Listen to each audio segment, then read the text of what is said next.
Next हमारा topic है polar coordinate method.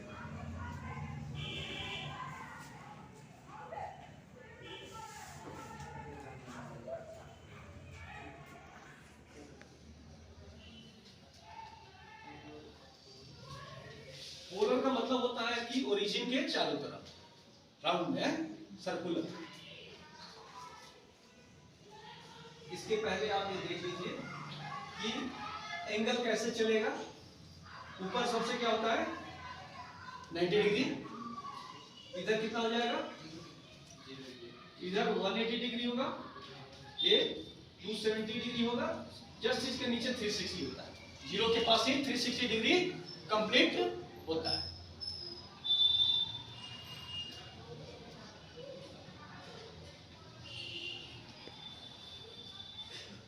Time at the rate distance and less than angle.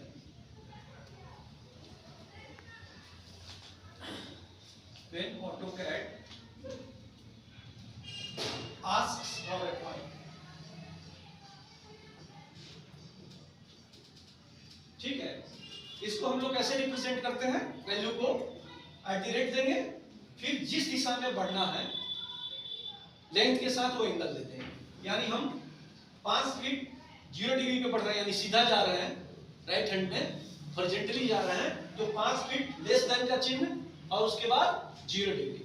अगर 5 feet ऊपर जाना है तो 5 लेस देन का चिन्ह 90 डिग्री। इस तरह से करके हम इवन 45 डिग्री, 30 डिग्री, 120 डिग्री, ये सारी डिग्री देके अपने लाइन को उस एंगल पे हम लोग मूव कर सकते हैं। ठीक है, जहां पे ऐसी जरूरतें पड़ रही है कि आपको लेंथ के साथ साथ एंगल भी देना है, तो आप उस चीज को पोलर कोऑर्डिनेट के अंतर्गत समझते हैं। ठीक है,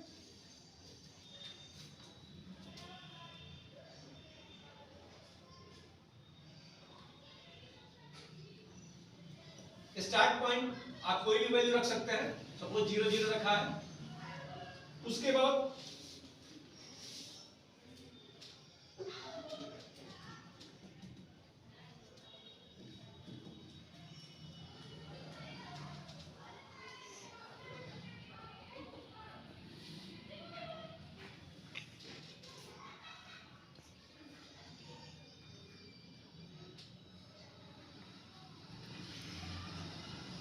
ठीक है, अब हमने या तो 0 0 कोऑर्डिनेट लिया या हमने कहीं स्क्रीन पे क्लिक कर लिया। अब वहां से हमको आगे बढ़ना है, एक फीट किस तरफ बढ़ना है, हॉरिजॉन्टल बढ़ना है, राइट हैंड की तरफ बढ़ना है, तो 0 डिग्री पे बढ़ रहे हैं, तो 1 लेस देन 0। ठीक है, फिर 2 पॉइंट @1। अब ऊपर जाना है, कहां जाना है, ऊपर जाना है, तो हम कितना लिखेंगे 90 डिग्री। फिर 2 पॉइंट @1 वापस आ रहा है, किसकी तरफ आ रहा है 180 डिग्री की तरफ आ रहा है। क्लियर है, फिर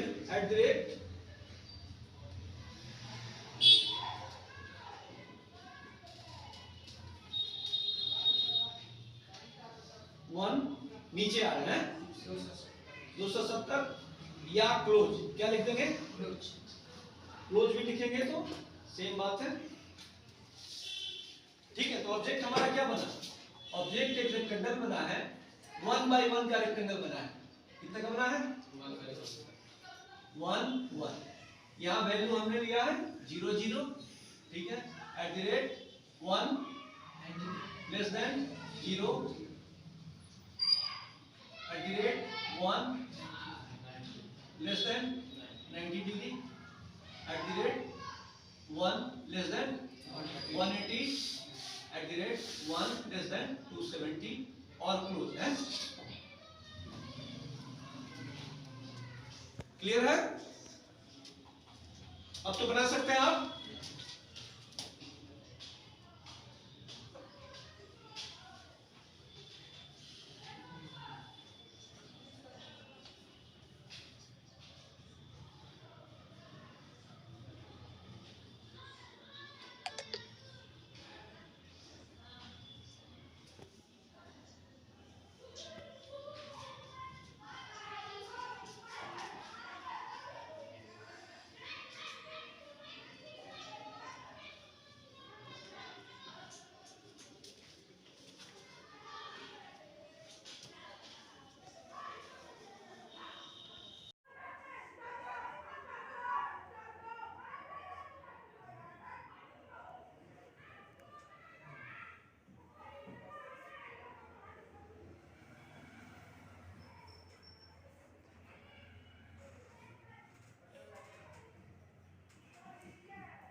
हो गया।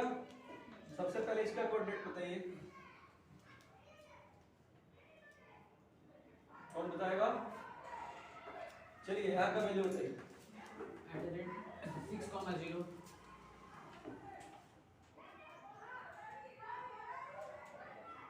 ठीक है जी, हाँ सही है। यहाँ का वैल्यू आप बताइए, बैठ जाओ।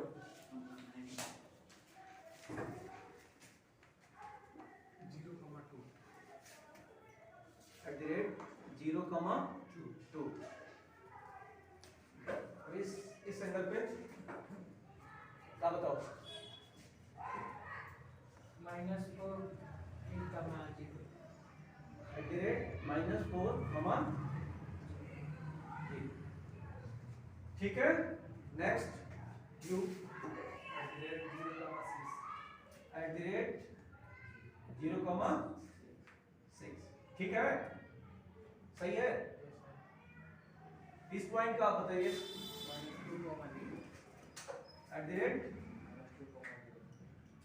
यहाँ पे क्लोज में मान देंगे, हैं? ठीक है। अब मैं चाहता हूं कि इसका और इसका कोऑर्डिनेट आप लोग खुद से निकालें और यहाँ आकर के दिखाएं, ठीक है। फटाफट जितना जल्दी हो। आपको मिलते हैं मात्र 5 मिनट।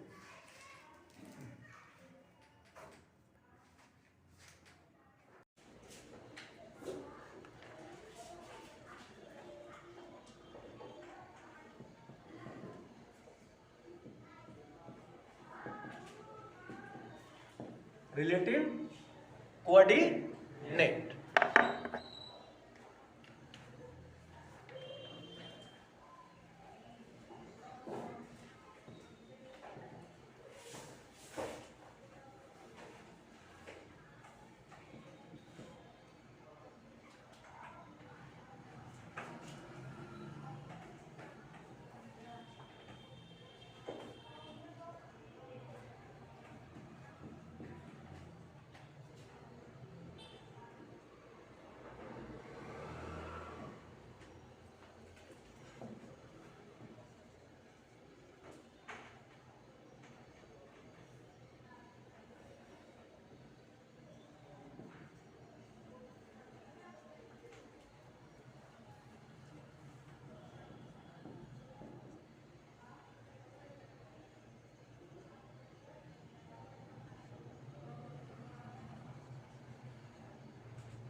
इसकी जरूरत हमें पड़ती है जब हमें पहले @ लगेगा। क्या लगेगा? @, उसके बाद x का वैल्यू और कॉमा देकर के y का वैल्यू लगेगा।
अभी शुरू हुआ है।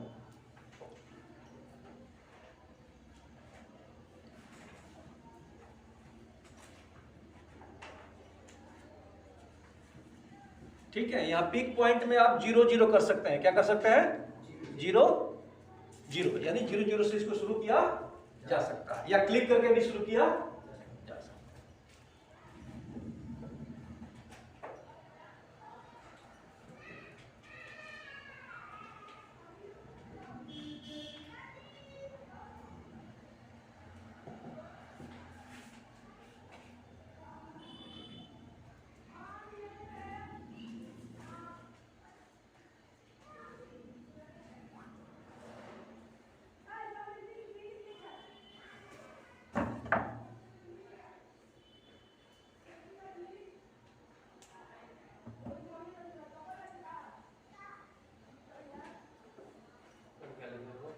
कौन सा?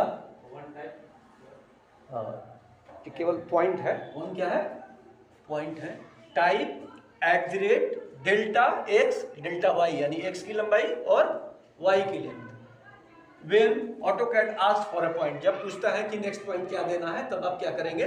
सबसे पहले ध्यान देंगे कि जब L इंटर करेंगे तो उसके बाद हमें क्या देना होगा? 0 0, या जहां से शुरू करना है, नॉट ओनली 0 0, जहां से आपको स्टार्ट करना है। ये 5 5 भी हो सकता है, 6 6 से भी हो सकता है, 1 2 भी हो सकता है। जिस पॉइंट से शुरू करेंगे जहां x और y एक दूसरे को काट रहे हैं, उसका वैल्यू देंगे तो वहां से लाइन खींचनी शुरू हो जाएगी।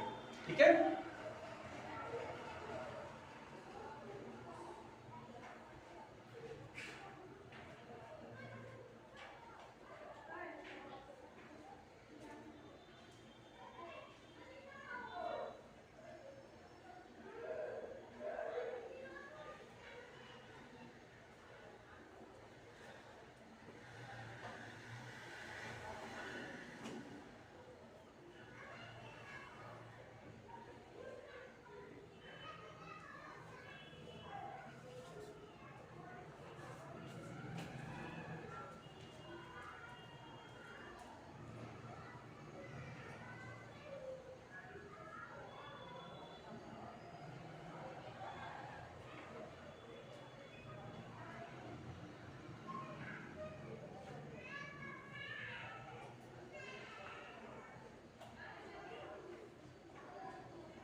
कार्टेशियन या एब्सोल्यूट कोऑर्डिनेट में होता था कि हम लोग क्या करते थे, पीछे से x के वैल्यू को जोड़ लेते थे। ठीक है, जितना बढ़ रहे हैं उतना जहां से शुरू है जोड़ लेते थे। इसमें क्या करेगा, @ लगने के बाद पीछे के वैल्यू को हम लोग छोड़ देते हैं, भूल जाते हैं, उसकी चर्चा नहीं करते हैं।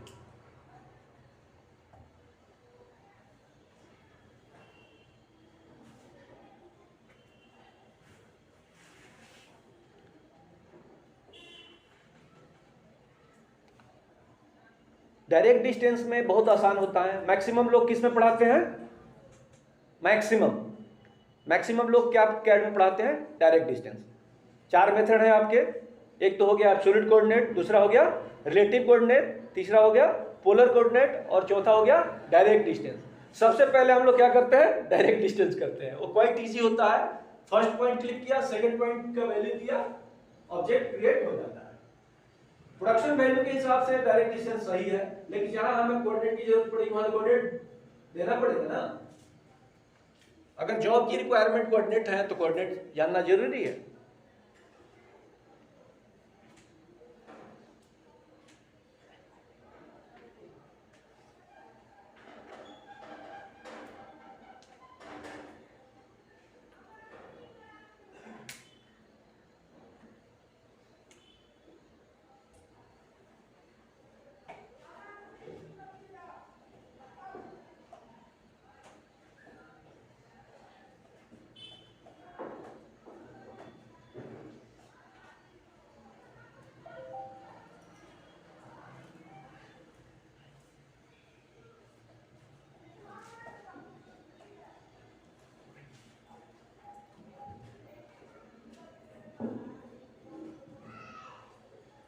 ठीक है, अब मैं आपसे उम्मीद करूंगा कि आप एक दो ऐसे ऑब्जेक्ट हैं जिसका वैल्यू हमें बता दें।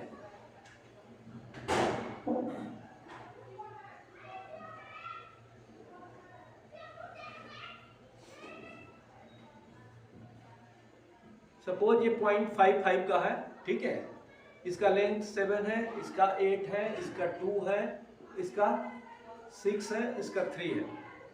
तो अब हम इस सारे पॉइंट का रिलेटिव कोऑर्डिनेट में वैल्यू जानना चाहेंगे।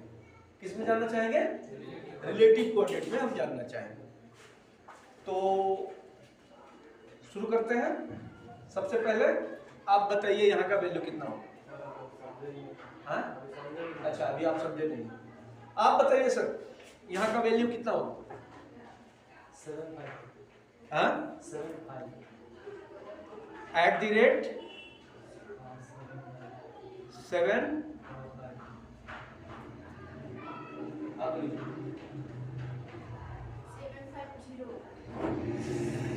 7 ध्यान ये रखना है कि जो बढ़ रहा है केवल उसी का वैल्यू लिखा जाएगा, बाकी नहीं लिखा जाएगा। नहीं लिखा जाएगा। x की तरफ बढ़ रहे हैं तो x का वैल्यू लिखा जाएगा, और y की तरफ बढ़ रहे हैं तो y का वैल्यू लिखा जाएगा। क्लियर है?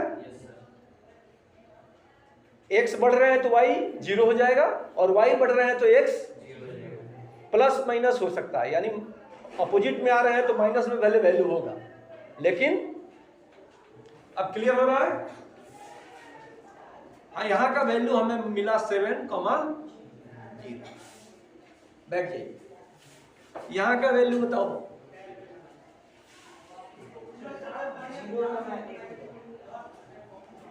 At the rate 0,8। ठीक है, बैठ जाइए। आप बताइए यहां का वैल्यू बताइए।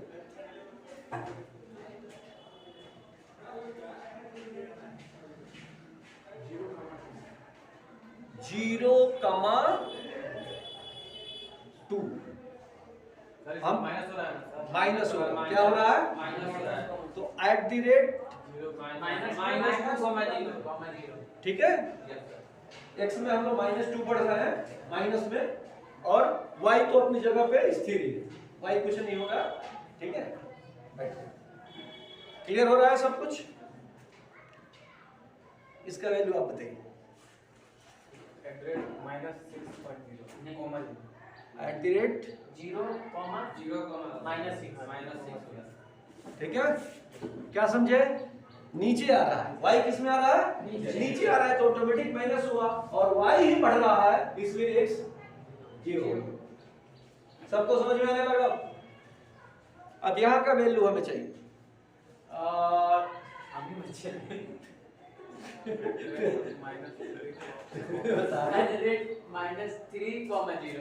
एट द रेट -3,0 बैठ जाओ। यहाँ का बताइए। 0, एट द रेट गलती है सर, प्लस करना है प्लस ठीक है, यहाँ का बताइए।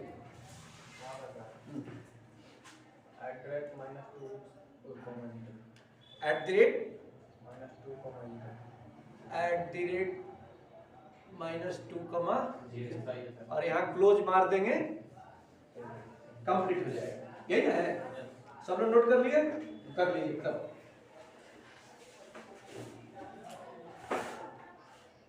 लेंथ और विड्थ मालूम हो और एक कोऑर्डिनेट मालूम हो तो पूरा वैल्यू आप लोग खुद से निकाल लेंगे।